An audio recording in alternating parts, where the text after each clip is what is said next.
When the avoidant understands you are never replaceable, there comes a moment, a rare, disarming moment when someone who pushed you away realizes they didn't just lose someone. They lost you. Not just another option. Not someone who could easily be swapped out with the next person who smiled their way. No, they lost someone irreplaceable. See, people with avoidant tendencies don't always recognize value in the present. They protect themselves by pushing intimacy away, by keeping people at a distance.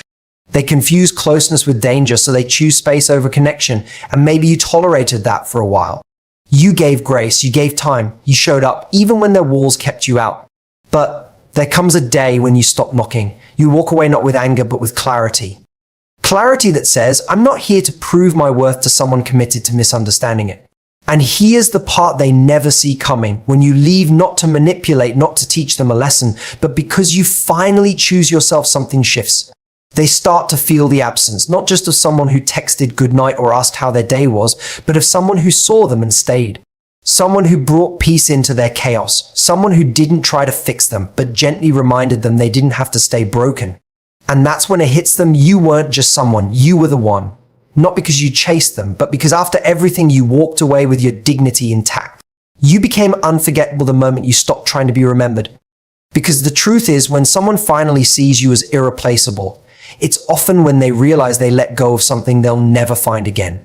People with avoidant attachment styles often struggle to process emotional intimacy in real time. They can be warm, even loving, but when things get too close, when someone begins to matter deeply, they subconsciously recoil. The closeness feels threatening, even if you've done nothing but love them. This isn't about you, it's about how they've learned to survive emotional discomfort. So instead of leaning in, they pull back. Instead of expressing appreciation, they keep you at arm's length. And in that distance, it's easy to start believing that they don't see your value. That maybe somehow you're just another person passing through their life, that you're forgettable, replaceable. But that's not the full story. The avoidant doesn't typically process loss like most people do. They don't immediately miss you the day you leave. Instead, they often experience a delay, a lag in emotional recognition. At first, your absence feels like relief. They finally have the space they've been craving, but slowly and often quietly, something else sets in. The silence begins to echo. The routines change. The person who once offered stability, empathy, kindness, that person is no longer there. At first, they might dismiss the discomfort. Tell themselves it's just a shift. A phase, but over time, the absence reveals something they never allowed themselves to fully confront when you were around, that what you offered wasn't ordinary, that the connection wasn't transactional, that the way you listened, supported, challenged, and cared was rare. Avoidants often protect themselves from pain by minimizing others' importance. If they convince themselves no one is truly needed, they never have to face the risk of needing someone. So they rationalize your leaving. They tell themselves someone else will come along, that you weren't that different. But that logic cracks when the reality sets in. The space you once filled doesn't feel the same with anyone else. They start to see that your presence had depth, and that not everyone offers what you did. Not everyone makes them feel safe and seen without pressure. That's when they realize you weren't just a placeholder. You weren't filling time. You were a force in their life, offering what they didn't know how to ask for, but deeply needed. And now that you're gone, they can't just insert someone new and feel whole again. Because what they lost was never about convenience, it was about connection. And connection like that doesn't reappear on demand. There's a pivotal moment in every emotionally unbalanced relationship when you stop trying to be understood and start choosing yourself. It doesn't happen dramatically. There's no fireworks or big declarations. More often, it happens quietly after one too many ignored messages, one too many moments where your needs were brushed aside, or one too many times you felt invisible in someone else's world. You reach a place where proving your worth feels exhausting, and the desire to be chosen fades into the deeper need to choose peace. That's the moment people often mistake for giving up. But it's not giving up, it's waking up. When you're in a dynamic with someone avoidant, your empathy becomes a double-edged sword. You understand their fear of closeness. You see the little signs of their struggle. And because you care, you extend patience. You try to meet them where they are, hoping that love will eventually create safety. You think, if I can just love them well enough, consistently enough, they'll realize I'm not a threat. And for a while, you make that your mission, earning trust, proving loyalty, softening every harsh edge they show you. But over time, something starts to shift, not in them, but in you. You begin to notice that while you've been showing up for them, you've been abandoning yourself.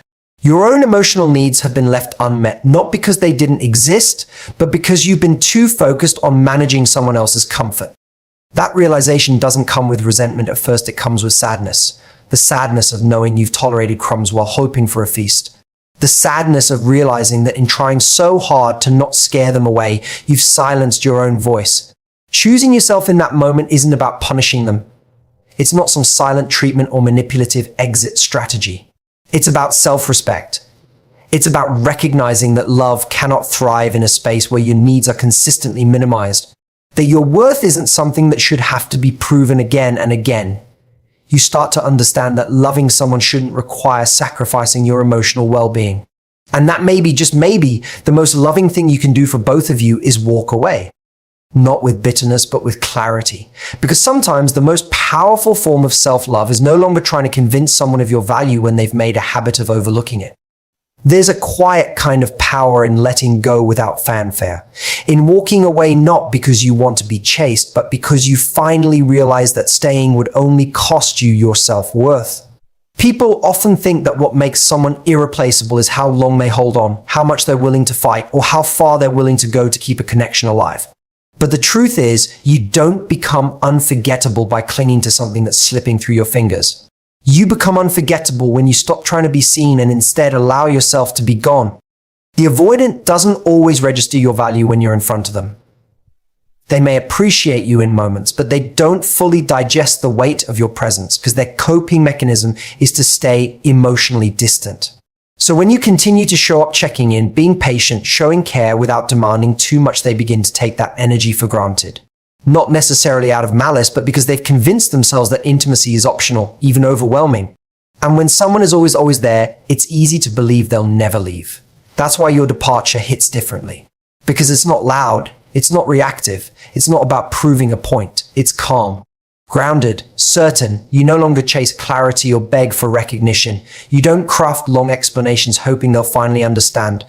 You just stop showing up in places where your presence isn't valued. You don't slam the door, you simply stop knocking. And it's in that silence that your presence suddenly becomes louder than ever. The avoidant expects conflict. They know how to tune out emotional noise, but they don't expect quiet resolve. They don't expect the person who once made effort after effort to suddenly go still. And that's when the realization sets in. You weren't asking for too much, you were giving too much. Your patience, your empathy, your consistency, those things weren't common, and they certainly weren't replaceable. They were the quiet foundation that made everything feel steady, even if they didn't acknowledge it at the time. You see, letting go with dignity doesn't just protect your peace, it elevates your value. It forces others to confront what they overlooked. You weren't trying to be extraordinary, but by walking away from a dynamic that diminished you, you became exactly that. You became the one they didn't fully appreciate until your silence showed them everything your words never could. Silence has a weight to it that words often can't carry. When you've been in a relationship with someone avoidant, you become used to doing the emotional labor. You fill the space, reach out, initiate connection, ask the questions, offer the comfort. Your voice becomes the thread holding things together, even if the other person barely notices how tightly you're weaving it. But when that thread is gone, when your voice disappears from the conversation entirely, that absence speaks louder than any argument, louder than any emotional plea. It becomes impossible to ignore. Avoidants are skilled at tuning out emotional noise. They're masters at compartmentalizing feelings, especially when those feelings require vulnerability. When things get too close, they pull back not because they don't care, but because closeness triggers discomfort they don't know how to handle. So while you're expressing your needs, they're often retreating into silence. While you're seeking connection, they're seeking control through distance. And as long as you're the one trying, reaching, and speaking, they can maintain that distance. They don't have to confront anything, they know you'll be there. But everything changes when you go quiet. When you stop texting first. When you no longer explain what's wrong. When you no longer try to fix what's broken. That silence isn't passive, it's powerful. It forces them to sit with the space you once filled. And that space isn't empty, it's full of everything they overlooked. It's full of memories, support, consistency, and care. It's full of your effort now missing. And that absence becomes a mirror. Not the kind that flatters, but the kind that reveals. In the stillness, they begin to feel what your presence truly meant. Not just someone to talk to, but someone who listened. Not just someone who showed up, but someone who stayed even when they pushed you away. The absence becomes unsettling, because no one is stepping in to fill it with the same warmth, patience, or emotional depth. That's when they realize it wasn't just about having someone, it was about having you. You didn't leave to hurt them. You didn't stay silent to manipulate. You left the conversation because it became one-sided. And your silence, more than your words ever could, makes them finally feel the weight of what they lost. Not just a relationship, but a connection that can't be replicated. They begin to understand that some presences can't be replaced and some silences are permanent. And that's the truth most people only understand too late, when the silence becomes louder than all the words they once ignored. When someone avoidant finally realizes you were never replaceable, it's not because you forced them to see it. It's because your absence showed them what your presence so gently gave: consistency, patience, and love that didn't ask to be earned but still deserved to be cherished. You didn't walk away because you stopped caring. You walked away because you started caring about yourself just as much. That's not weakness. That's growth. That's strength. And ironically, that's often the moment you become unforgettable, not by staying longer, but by knowing when to leave with grace. So to anyone who has loved deeply, given fully, and walked away quietly, know this: your worth doesn't decrease just because someone else couldn't see it clearly.